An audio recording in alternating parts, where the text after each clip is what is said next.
అందరికీ నమస్తే. నేను మీ మాధవీలత. ఈ పుణ్యమయమైన కార్తీక మాసం సందర్భంలో మీ అందరికీ నా హృదయపూర్వక శుభాకాంక్షలు తెలియజేస్తున్నాను.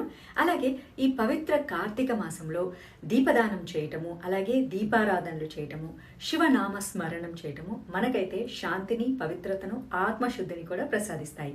వేద విజ్ఞాన సమితి ట్రస్ట్ ఈ కార్తీక మాసం సందర్భంగా నిర్వహిస్తున్న దివ్య కార్తీకం నిజంగా ఒక గొప్ప ఆధ్యాత్మిక యజ్ఞం.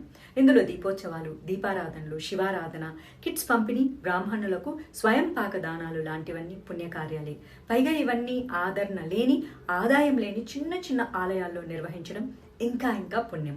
భక్తులు పెద్ద సంఖ్యలో వేద విజ్ఞాన సమితి నిర్వహిస్తున్నటువంటి దివ్య కార్తీకంలో పాల్గొని శివయ్యకు దీపాలు వెలిగించి మనసుకు, మనుగడకు ప్రకాశవంతం చేసుకోవాలని కోరుకుంటున్నా. ఈ కార్తీక మాసం మీ జీవితాల్లో ఆరోగ్యం, ఆనందం, ఆధ్యాత్మిక వెలుగుతో నింపాలని ఆ శివ పార్వతులను ఆశీస్సులు మీ అందరికీ సంపూర్ణంగా, అలాగే మనందరి పైన ఉండాలని మనస్ఫూర్తిగా కోరుకుంటున్నాను.